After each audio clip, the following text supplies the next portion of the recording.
Pastor Dalrock writes in Reframing Christian Marriage that Christian wives have been taught to see their role in biblical marriage primarily as a judge of their husband's obligation to love them as Christ loved the church. And so this is the key then to inverting the biblical frame of marriage and placing themselves as the leader over their submissive husbands. This important biblical command has become the focus of an unhealthy obsession amongst Christians when considering the health of a marriage, effectively crowding the rest of the commands out of the marriage. This one command that the husband love his wife as Christ loved the church. For instance, one of the really popular movies that Pastor Dalrock points out is the movie Fireproof, which I had never really thought that deeply about. I thought it was a pretty good movie. But then the things he points out, I think, man, this guy, he's right.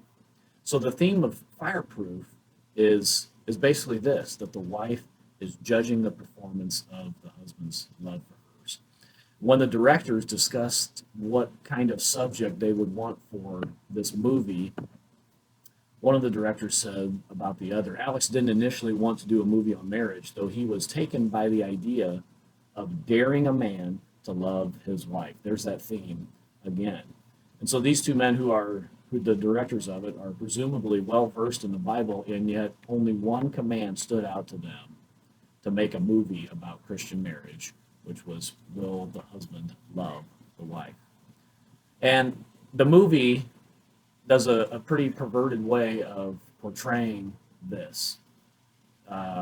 So Pastor Dalrock points out that it's Christ's love for the church interpreted through the lens of Jesus is my boyfriend.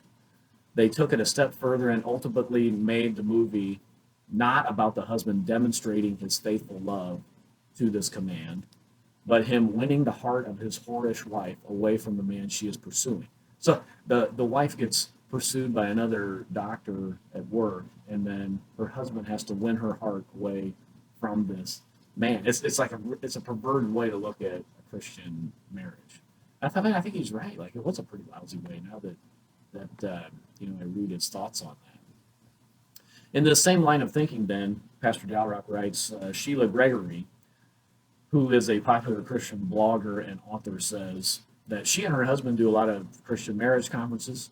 Each time Sheila speaks to the wives at the conferences about what they need to do, the women present, being told they have anything to improve, says that they look distinctly uncomfortable and start shifting in their seats when they're told they need to improve something. And at this point, Sheila stops and she assures them that their husbands are getting it even worse by her husband in the next room, that he is blasting them and telling them what they need to do in no uncertain terms. And only after this are the women willing to listen and consider what their own obligation could be in marriage.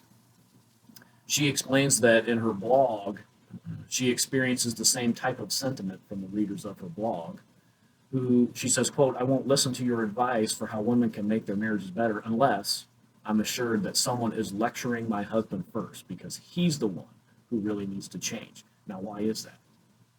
Because of this one command, which is the sole focus, that husbands must love their wives as Christ loved the church. All the other commands in marriage, forget about those. So Sheila, on her blog, reassures her readers that she understands their concerns, but that she writes a blog for women, not men.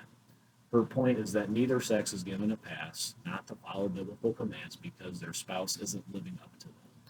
She also mixes in a vague accusation that men aren't as interested in fulfilling their biblical roles in marriage because it is women and not men who read relationships blogs.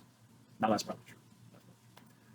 Then she feels compelled to give an offering to the standard feminist boogeyman of wives becoming doormats and being abused. She says, quote, this does not mean that we are to be doormats, and indeed acting like a doormat and enabling him to treat you disrespectfully can make your marriage worse. I have spoken about this at length. It also does not mean that we put up with abuse. So Pastor Dalrock says, in an age where wives are openly rebelling against the biblical command to submit to their husbands, Sheila, in classical format, is consumed by fear that wives might submit too much to their husbands. And I would ask, where are all these wives at that are, submitting too much to their husbands? Where are these wives at that are just being taken horribly advantage of? Like, I'd like to meet one. I don't believe I've ever met one where I said, man, you know what? That poor woman over there, I think her wife is just her husband is just terribly taking advantage of her.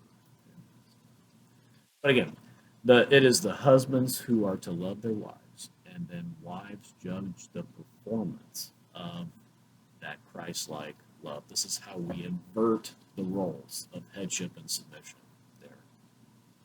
I wonder if this works for other things in marriage, though. Now, Christ loves the church in a perfect love, but sometimes it may not feel like it's being perfectly loved. When the church goes through persecution, church goes through hardships, and maybe when the church is disciplined by the Lord. Christ disciplines the church because he loves her. And so he does that. And then would we make the same parallel? Well, should a husband discipline his wife out of love? I mean, have you ever heard anybody say that? I mean, no, that doesn't fit the Christian feminist narrative. So, anyway, even with all of this craziness, the inversion of roles, we're gonna get the ship turned around because Christ is winning. He is building his church, and the gates of hell will not prevail against it. Until next time, this is the Postmillennial Man.